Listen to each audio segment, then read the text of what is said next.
The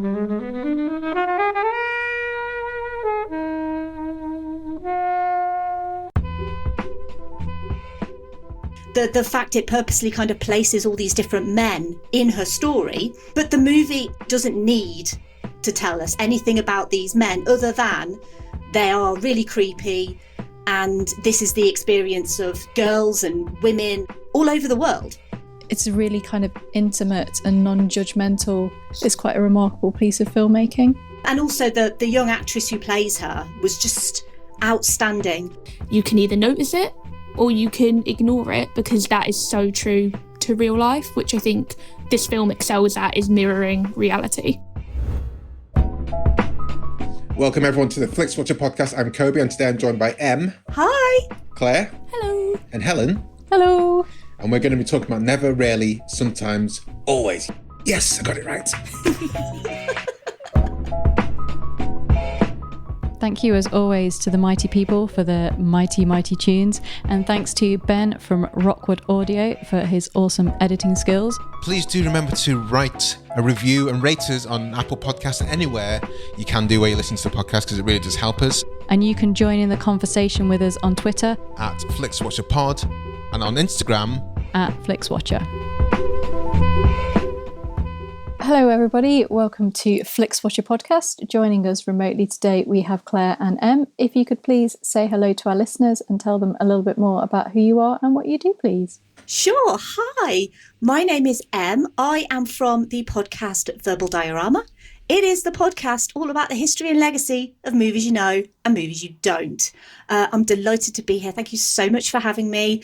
I am a podcaster and a writer, and I do all sorts of crazy things. crazy things. You do the film stories, where we put the spotlight on a lot of film podcasters, which I'm sure is very much appreciated. Yeah. That's obviously not the main thing that I do. I think it's the main thing that a lot of people know me for, but it's I kind of look at it like that's kind of 10% of what I do, and the other 90% is VerbalDiorama and all of the work that comes with a podcast that's incredibly research heavy and is solo hosted just by me. Yeah.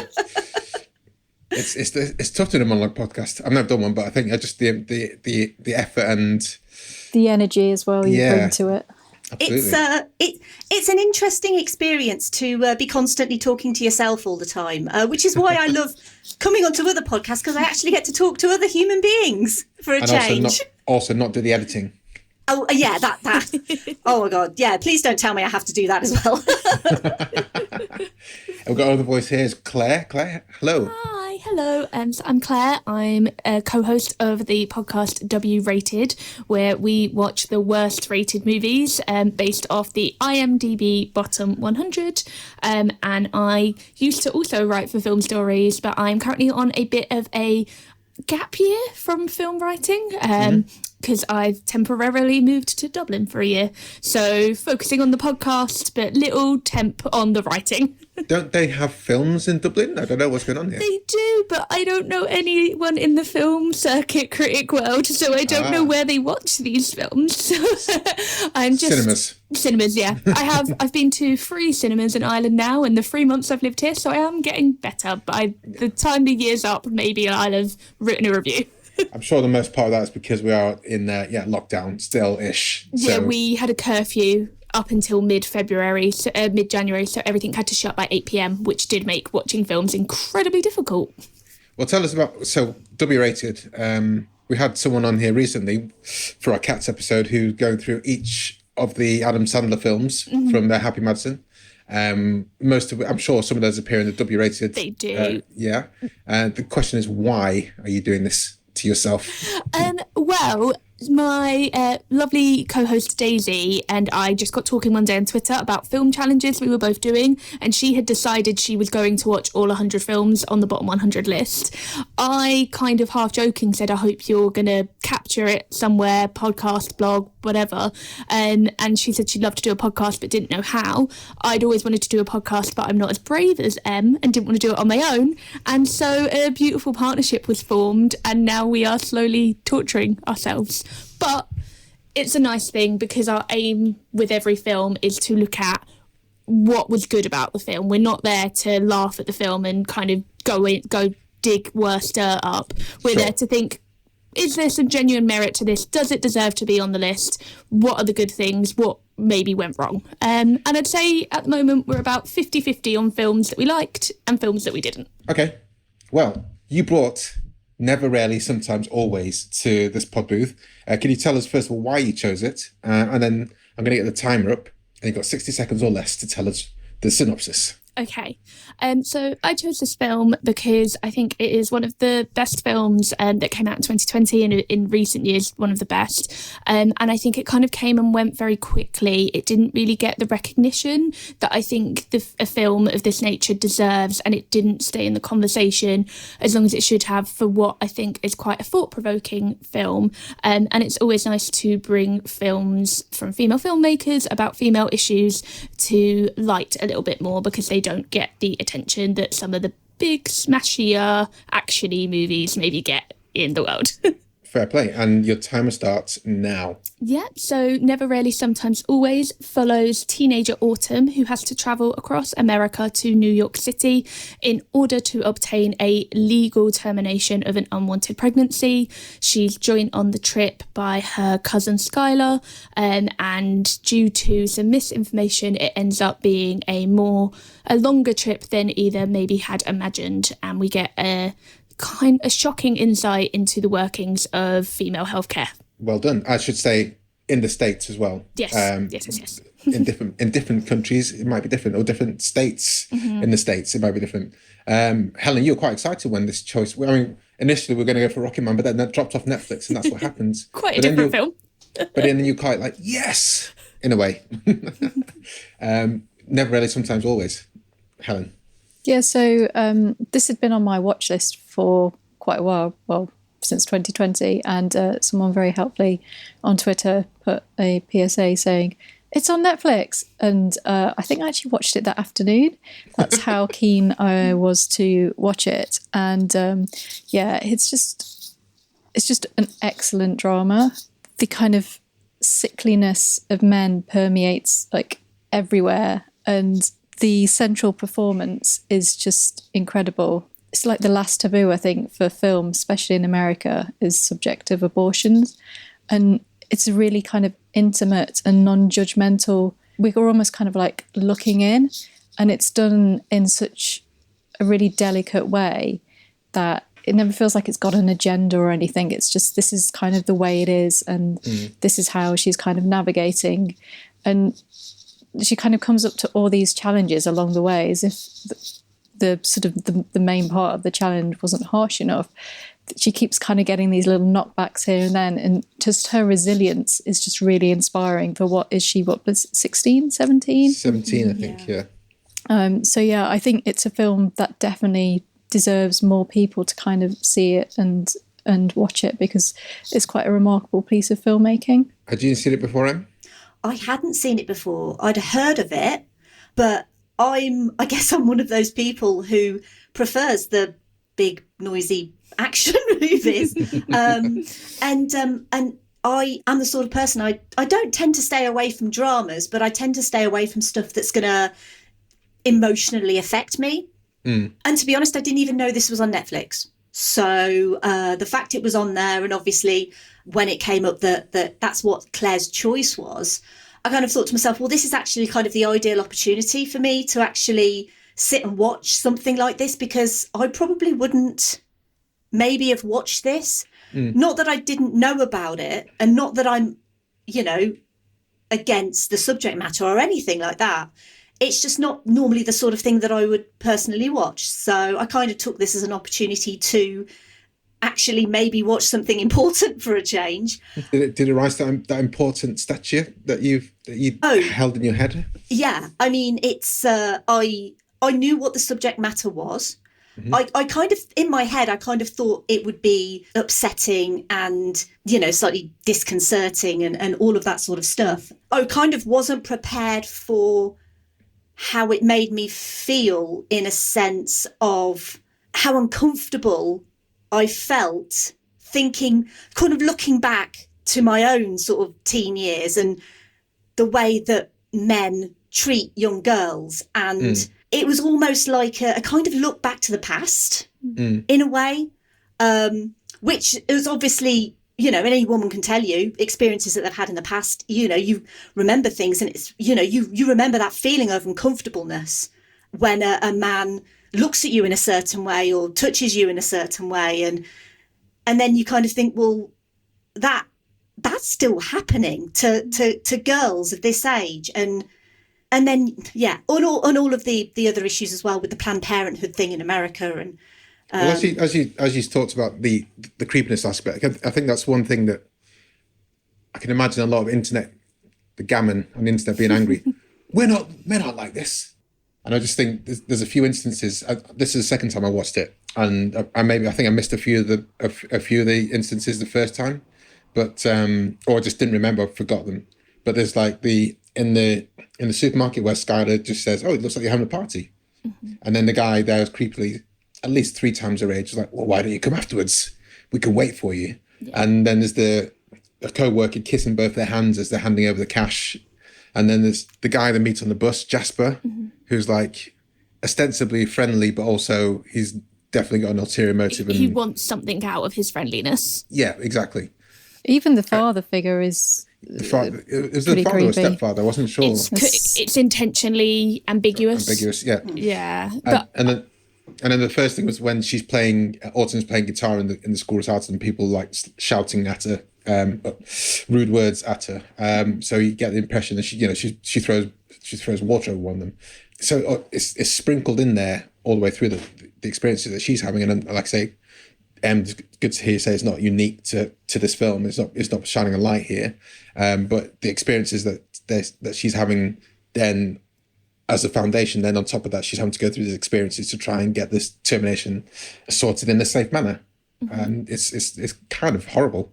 I think that's one of the brilliances of the film, though, that obviously, and it was my second watch too, you do notice those kind of creepy men more on the second time because you know where the story's going.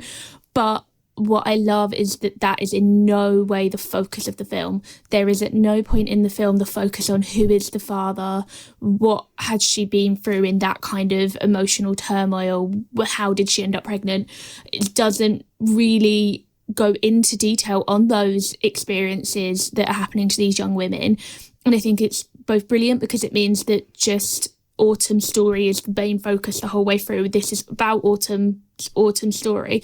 And I also think it points to the realism that Em was kind of talking about, where unfortunately for most young women, they're not unusual experiences, so they're not something that we would expect a whole film to be dedicated to, because unfortunately they are things that just happen every day in every town in the world to young women. So I love that it is just sprinkled in there, and that you can either notice it or you can ignore it, because that is so true to real life, which I think this film excels at, is mirroring reality.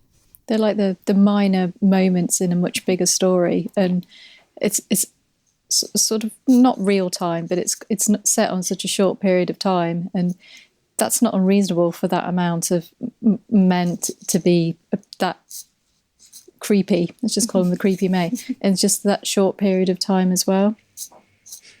And the abortion termination storyline, we've had Dirty Dancing. That was a key plot point in Dirty Dancing, which is something I didn't really realise, obviously, the first couple of times when I watched it as a youngster. And then Juno is a film that ostensibly starts on that line.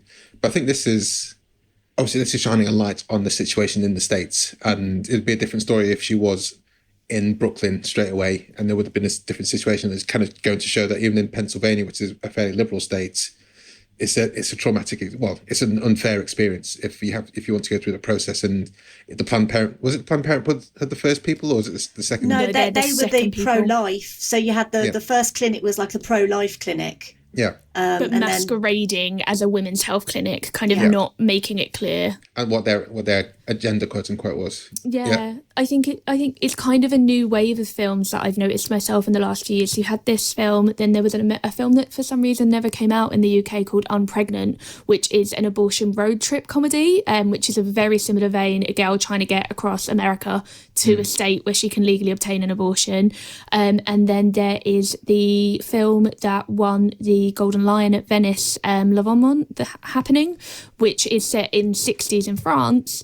But I think all of these films in this kind of new genre, almost a very tiny genre of abortion films, I think when you look at what is happening I think we can have that kind of privileged thing of, well, women have their own rights and women's healthcare is really easily accessible. But if you're from you mean in the UK? If you're from a country or a state where it is accessible, you can have that really privileged idea. And I think we forget that even in 2022, that isn't the same for everyone. Even in really privileged countries like America, that might not be the case. So I think, art is trying to remind us. Yeah, it actually really opened up my eyes a lot to the situation, obviously, especially in America, because I had no idea that it was state dependent.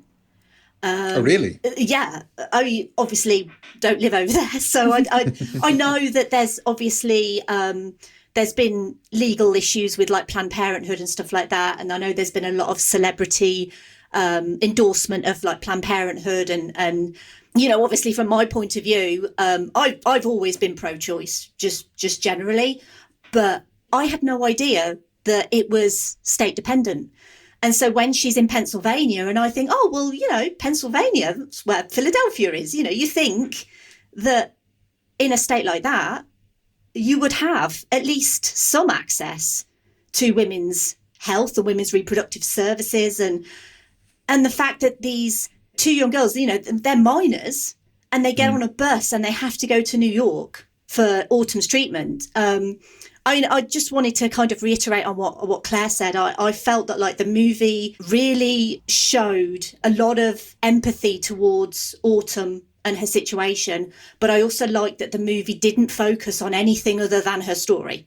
Yeah. Because I think a movie like this could easily have had her monologue about, oh, I met this boy in so-and-so place and this is what happened. And the fact it purposely kind of places all these different men in her story that could be, but the movie actually doesn't need to tell us, and it doesn't want to tell us anything about these men other than they are really creepy.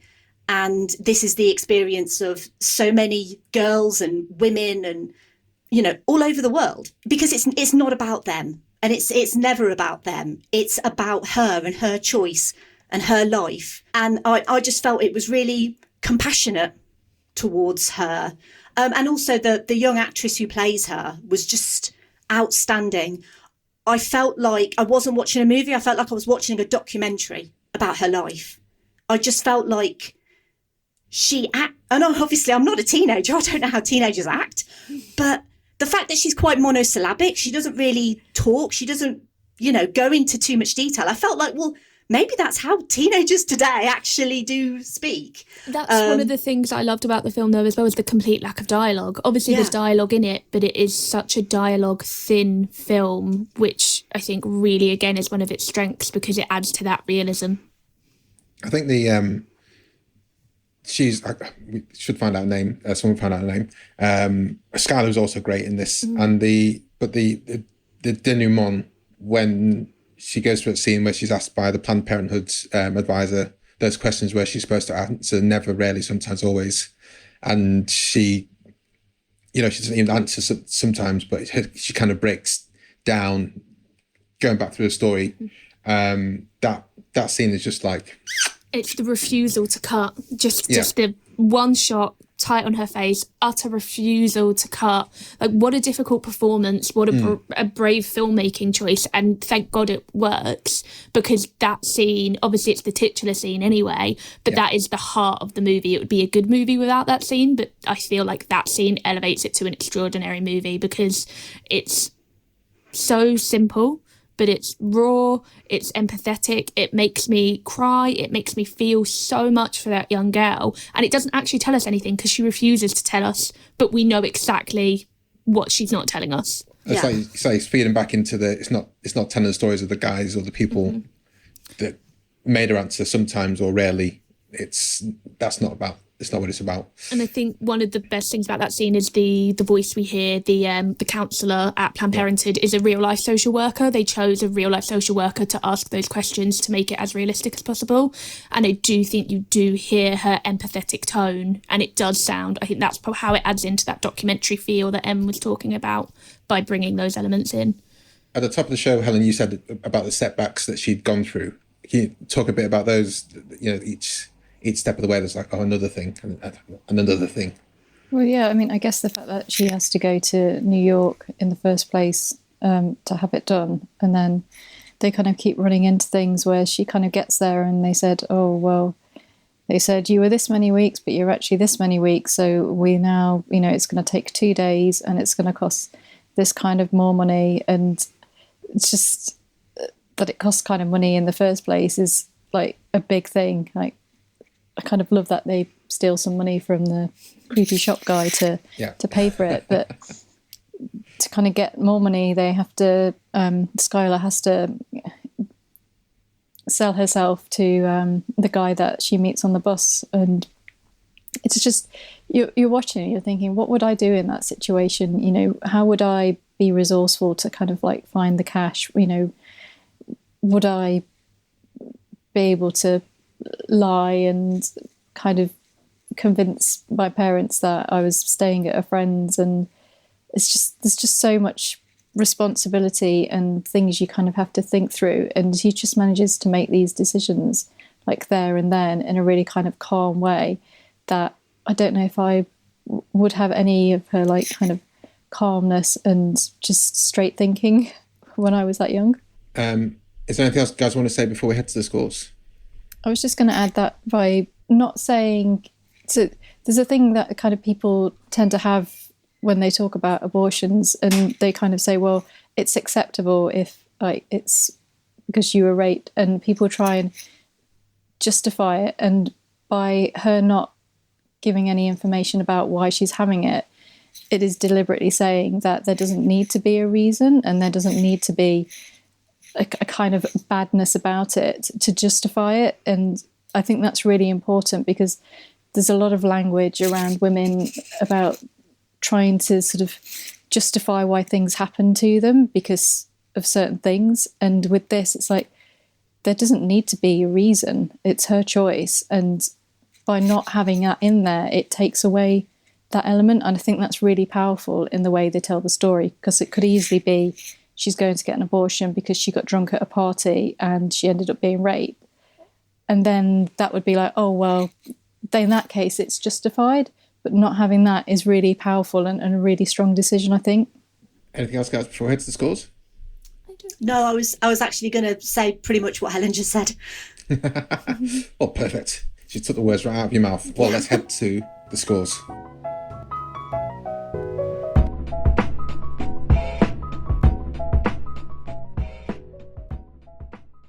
Hello, I'm Kate Lever, host of Who's a Good Dog, the podcast for anyone who's ever loved a dog.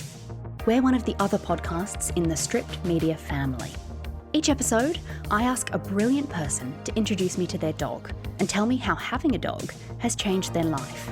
Listen to Who's a Good Dog wherever you get your podcasts.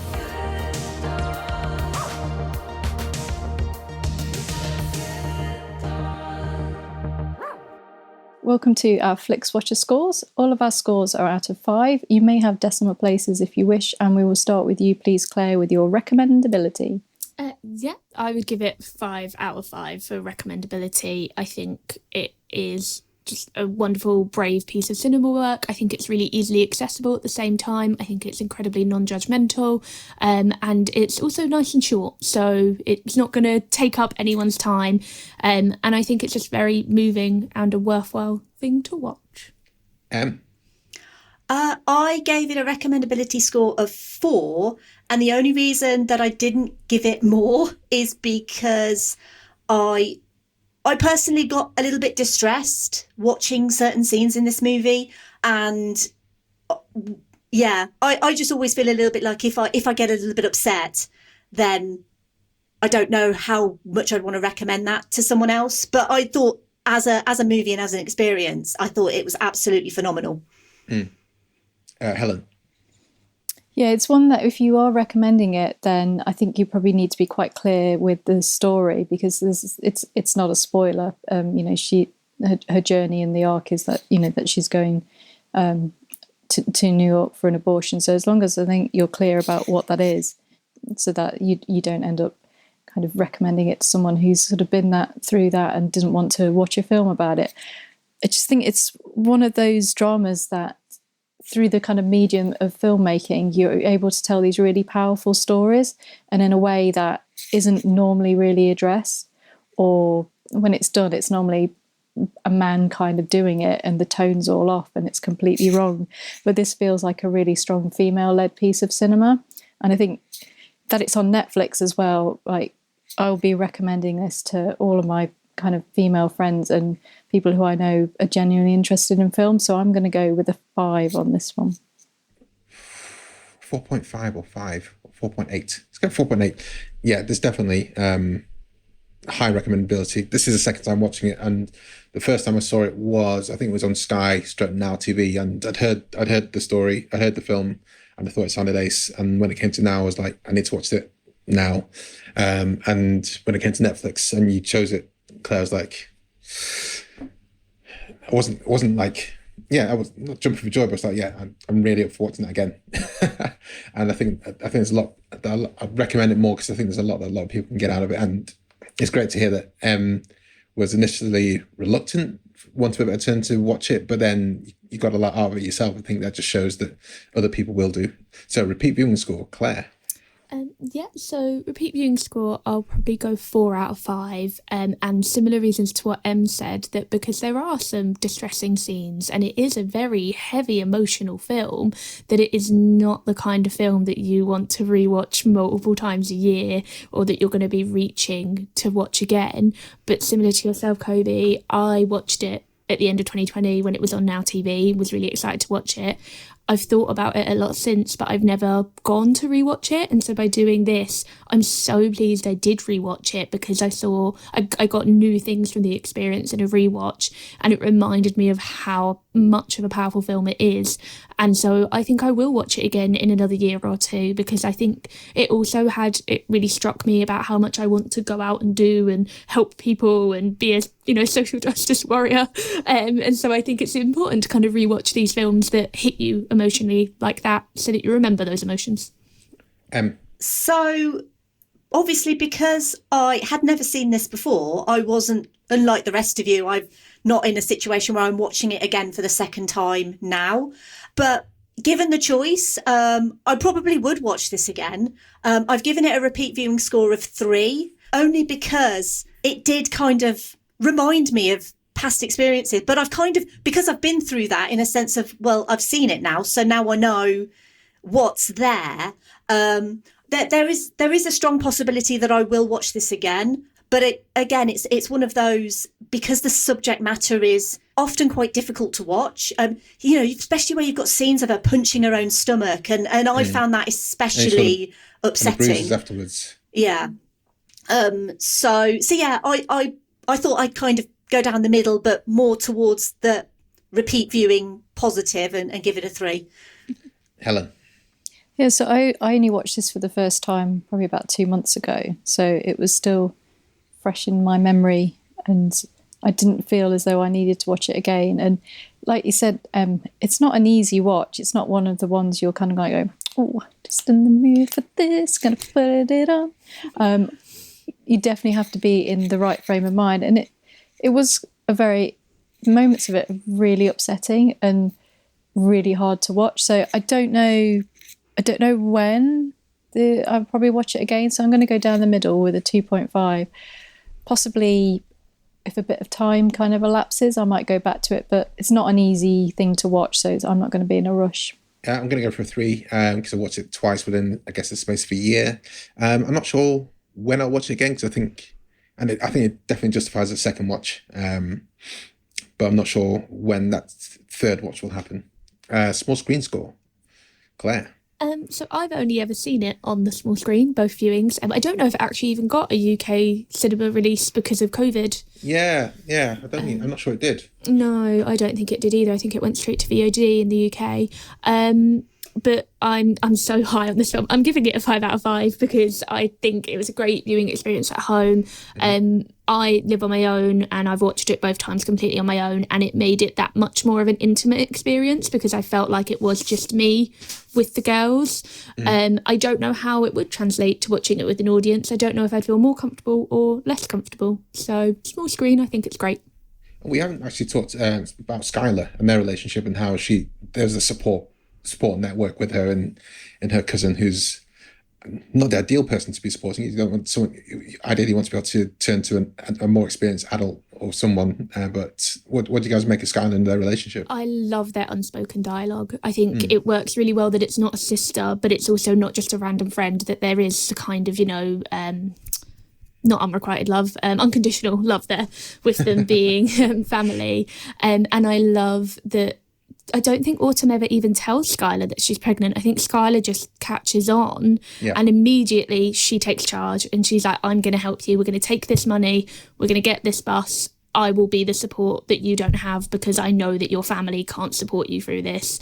And even when they're fighting and they're telling each other at the bus station to fuck off because they're annoying each other, there is that, I'm here for you and you're here for me, and they don't need to say anything. That, the handhold behind the pillar and just beautiful. Yeah, and just the way that, the difference between the way men touch them and the difference between the way they touch each other is so gentle and caring and kind of not motherly, but that loving vibe. And I think it's just really nice, as always, to see female friendships on screen that don't end badly. Small screen score. I hadn't actually thought about whether this is something that I would have watched in the cinema because it's such an emotional viewing experience. I kind of don't know how I'd feel if I watched this surrounded by people, like Claire just said. So I've given it a 4 because I feel like it's not a big bombastic movie. It's a very quiet, reflective movie, and I feel like really it is suited to more of a home environment where you can just sit and watch it and then reflect afterwards. Because this is a movie that sits with you as well. Like it's one of those that I don't think once you've seen it, you won't forget it for a long time, if ever. So yeah, I think this is a movie that is more suited to a watch at home environment. So what was the score? Sorry, I missed. 4. Helen? Yeah, I'm going to give it a 5 as well. I think because it's so intimate, it works really well on the small screen. I probably would have tried to go and see this at the cinema because I do try and seek out smaller films if I can. But I think in terms of like the viewing experience, it's fine on the small screen.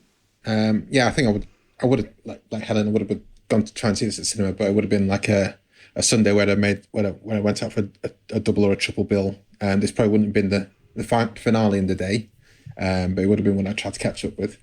So, but yeah, I think small screen works fantastic. So I'm going to go for a 5. Engagement score, Claire. So still on the high side, but I'm going to go a 4 out of 5. I think if it's going to lose you, it's going to lose you in that kind of opening 10 minutes or so. I think once you know that she's pregnant and once you see her first appointment at the Women's Health Clinic, I think that's the point. When you get that far in, you're in then. I imagine it would be quite difficult to turn off after that point. But this is also a film that on paper is a very me film. So I wouldn't turn it off. One thing I was just thinking now about the Women's Health Clinic was when she took the first pregnancy test. And you can tell she bunked off school to go to this place where she can get some help and some advice. And she's like, is that a test from a supermarket? Yeah, she could have just done that herself. She went there for medical help. She wanted a doctor and a nurse to take her under their wing, and she got a box kit.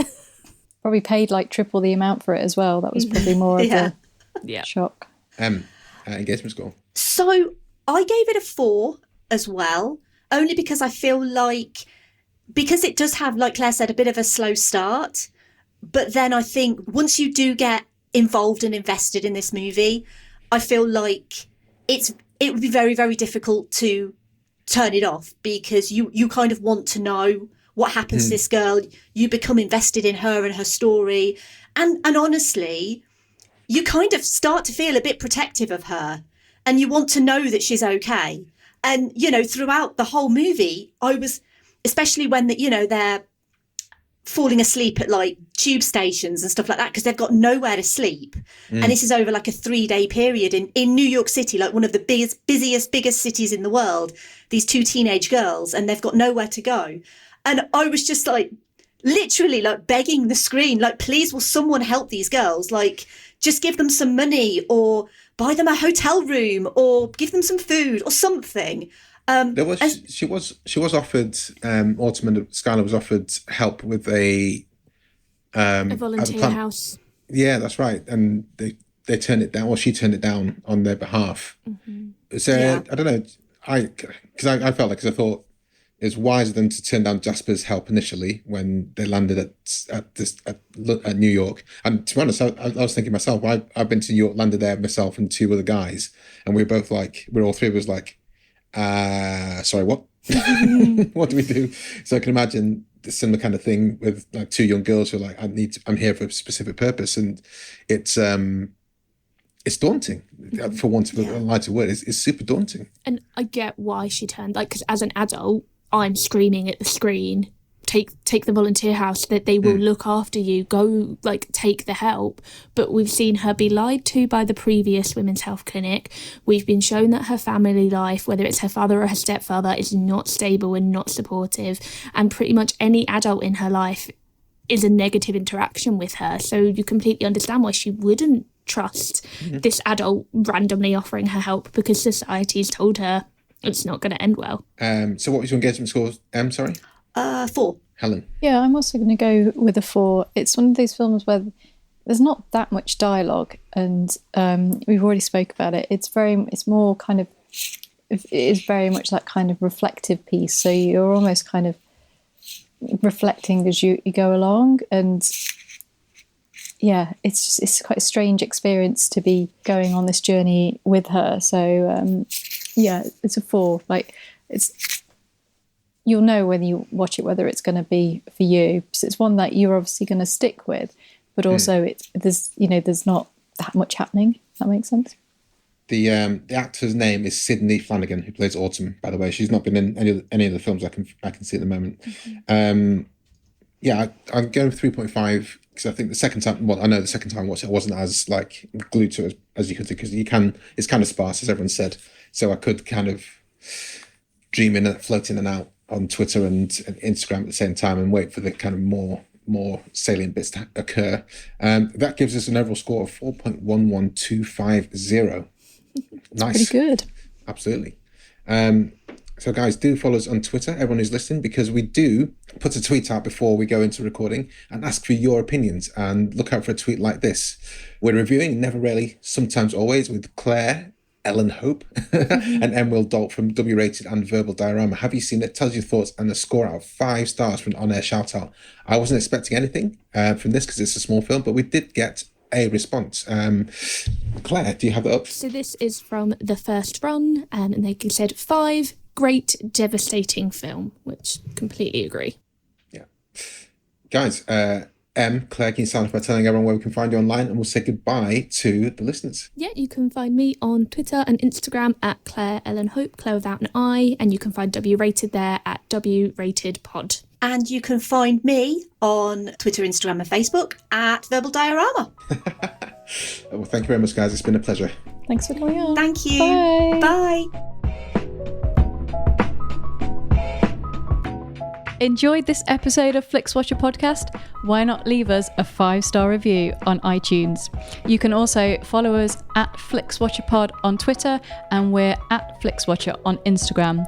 Thanks as always to the mighty people for their mighty tunes, and Ben from Rockwood Audio for his awesome editing skills. If you're looking to get your podcast edited as sweet as this, get in touch with Ben, and that's Rockwood, ROKK Wood Audio. Tell them Flixwatcher sent you.